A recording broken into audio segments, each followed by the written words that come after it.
সুখী হতে হলে কি করতে হবে? How to be happy. প্রতিদিন অন্তত 30 মিনিট হাঁটুন। নির্জন কোনো স্থানে একাকী অন্তত 10 মিনিট কাটান ও নিজেকে নিয়ে ভাবুন। ঘুম থেকে উঠেই প্রকৃতির নির্মল পরিবেশে থাকার চেষ্টা করুন। সারাদিনের করণীয়গুলো সম্পর্কে মনস্থির করুন। নির্ভরযোগ্য প্রাকৃতিক উপাদানে ঘরে তৈরি খাবার বেশি করে খাবেন আর প্রক্রিয়াজাত খাবার কম খাবেন। সবুজ চা এবং পর্যাপ্ত জল পান করুন। প্রতিদিন অন্তত 3 জনের মুখে হাসি ফোটানোর চেষ্টা করুন। গাল গল্প, অতীতের স্মৃতি বাজে চিন্তা করে আপনার মূল্যবান সময় এবং শক্তি অপচয় করবেন না। ভালো কাজে সময় ও শক্তি ব্যয় করুন। সকালের নাস্তা রাজার মতো, দুপুরের খাবার প্রজার মতো এবং রাতের খাবার ভিক্ষুকের মতো। জীবনে সবসময় সমান যায় না, তবুও ভালো কিছুর জন্য অপেক্ষা করতে শিখুন। অন্যকে ঘৃণা করে সময় নষ্ট করার জন্য জীবন খুব ছোট। সকলকে ক্ষমা করে দিন সব কিছুর জন্য।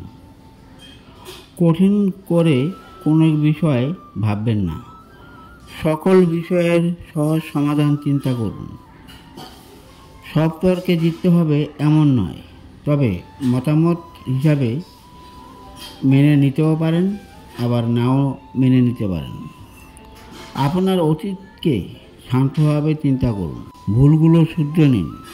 অতীতের জন্য বর্তমানকে নষ্ট করবেন না। অন্যের জীবনের সাথে নিজের জীবন তুলনা করবেন না। কেউ আপনার সুখের দায়িত্ব নিয়ে বসে নেই। আপনার কাজই আপনাকে সুখ এনে দিতে পারে। প্রতি 5 বছর মেয়াদি পরিকল্পনা করুন এবং ওই সময়ের মধ্যেই তা বাস্তবায়ন করুন।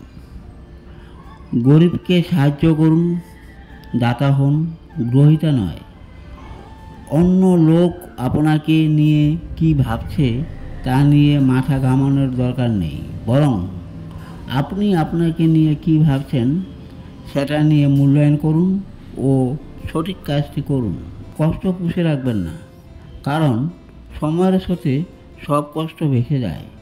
তাই কষ্টের ব্যাপারে খোলামেলা আলাপ করুন ও ঘনিষ্ঠদের সাথে শেয়ার করুন। মনে রাখবেন, সময় যতই ভালো বা মন্দ হোক না কেন তা বদলাবেই। অসুস্থ হলে আপনার ব্যবসা বা চাকরি অন্য কেউ দেখভাল করবে না, করবে বন্ধু বা নিকট আত্মীয়রা। তাই তাদের সঙ্গে সম্পর্ক বজায় রাখুন। ফেসবুক অনেক সময় নষ্ট করে। ফেসবুকে আপনার নির্দিষ্ট সময় করুন কতক্ষণ এখানে থাকবেন। প্রতি রাতে ঘুমানোর আগে জীবনের জন্য আপনার বাবা মাকে মনে মনে ধন্যবাদ দিন। মনে রাখুন, জীবনের কোন ভুলের জন্য আপনি ক্ষমা পেয়েছেন, সেসব ভুল আর যেন না হয় সতর্ক থাকুন। ভিডিওটি থেকে উপকৃত হলে একটা লাইক ও সাবস্ক্রাইব করতে ভুলবেন না যেন। ধন্যবাদ।